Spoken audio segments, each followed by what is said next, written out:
पत्नी इज्जत बिगाड़ती भी है और बनाती भी है। एक पति पत्नी में तकरार हो गई। पति कह रहा था, मैं नवाब हूँ, इस शहर के लोग इसलिए मेरी इज्जत करते हैं और तुम्हारी इज्जत भी मेरी वजह से है। पत्नी कह रही थी, आपकी इज्जत मेरी वजह से है।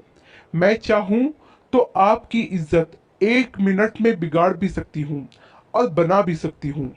नवाब को तैश आ गया और बोला, ठीक है, दिखाओ मेरी इज्जत खराब करके। बात आई गई हो गई। नवाब के घर शाम को महफिल जमी थी दोस्तों की।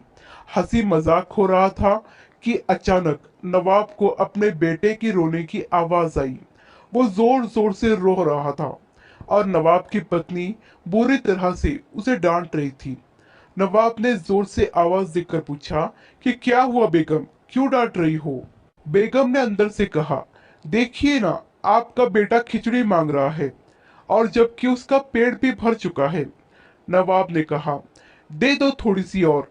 बेगम बोली, घर में और भी तो लोग हैं, सारी इसी को कैसे दे दूं?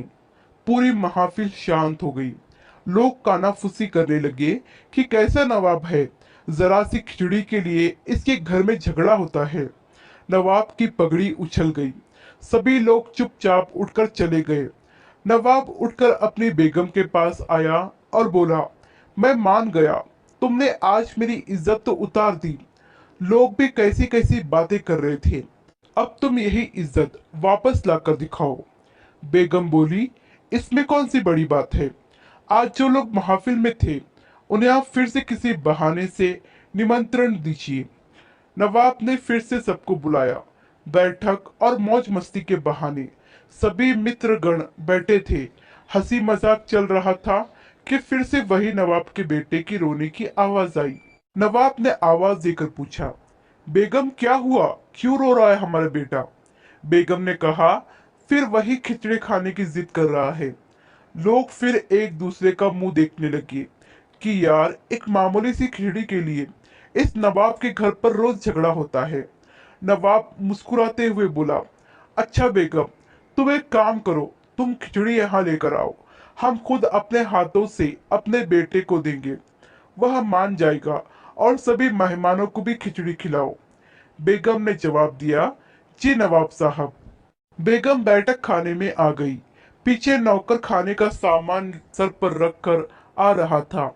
हांडिया नीचे रखी और मेहमानों को भी देना शुरू किया अपने बेटे के साथ। सारे नवाब के दोस्त हैरान।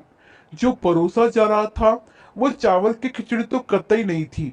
उसमें खजूर, पिस्ता, काजू, बादाम, किशमिश इत्यादि से मिलाकर बनाया हुआ सुस्वादिष्ट व्यंजन था। अब लोग मन ही मन सोच रहे थी कि ये खिचड़ी है। नवाब के घर इसे खिचड़ी बोलते हैं तो मावा मिठाई किसे बोलते होंगे? नवाब की इज्जत को चार चांद लग गए। लोग नवाब की रईसी की बातें करने लगे। नवाब ने बेगम के सामने हाथ जोड़े और कहा, मान गया मैं कि घर की स्त्री इज्जत बना भी सकती है और बिगाड़ भी सकती है, और जिस व्यक्ति को घर में इज्जत हासिल नहीं, उसे दुनिया में कहीं इज्जत नहीं मिल सकती। सृष्टि में यह सिद्धांत हर जगह लागू हो जाएगा। अहंकार युक्त जीवन में स्त्री जब चाहे हमारे अहंकार की इज्जत उतार सकती है और नम्रता युक्त जीवन में इज्जत बना भी सकती है। आशा करती हूँ ये कहानी आपको पसंद आई होगी। इस कहानी पर आपकी क्या राय है हमें कमेंट करके जरूर बताइए। कहानी पसंद आई हो तो लाइक और शेयर करना बिल्कुल भी ना भूलिए। चैनल पर नए हो तो चैनल को सब्सक्राइब जरूर कीजिए। कहानी सुनने के लिए आपका बहुत बहुत धन्यवाद।